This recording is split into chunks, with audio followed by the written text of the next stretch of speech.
Okay, so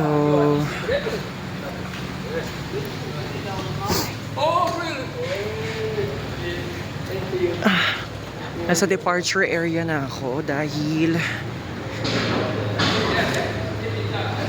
lilipad naman ulit tayo.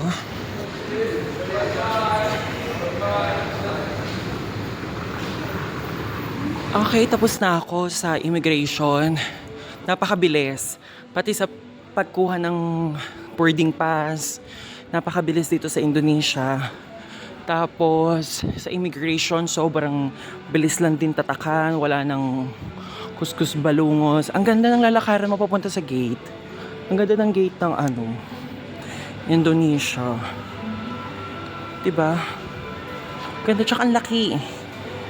Isipin mo, diba, yung mahirap na bansa, may gantong kagandang gate, kagandang airport. Diyos ko, ang Pilipinas, mas mahal pa ang pera natin kaysa sa pera ng Indonesia. Pero, ay nako, hirap mag-talk, mababash na naman.